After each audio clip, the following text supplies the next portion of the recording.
Saudi আরবের Prince সুলতান বিমান ঘাঁটিতে ইরানের হামলায় একটি মার্কিন AWACS বিমান বিধ্বস্ত হয়েছে। স্থানীয় সময় শুক্রবার এক হামলায় মার্কিন রাডার বিমানটি বিধ্বস্ত হয়। এ হামলায় অন্তত 10 জন মার্কিন সেনা সদস্য আহত হলেও কোনো প্রাণহানির ঘটনা ঘটেনি।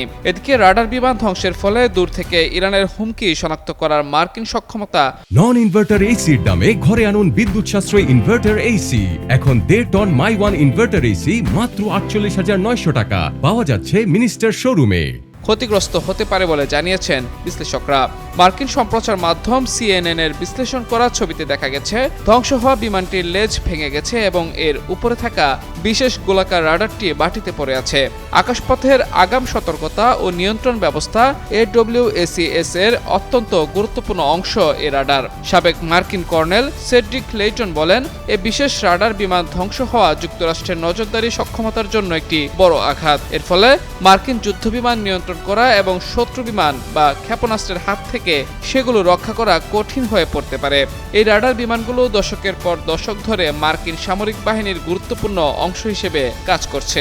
এটি আকাশ থেকে 1,20,000 বর্গমাইল এলাকা জুড়ে নজরদারি চালাতে পারে। যুক্তরাষ্ট্রের কাছে এমন 17টি বিমান রয়েছে যা তাদের জন্য এক বড় শক্তি হিসেবে বিবেচিত হয়।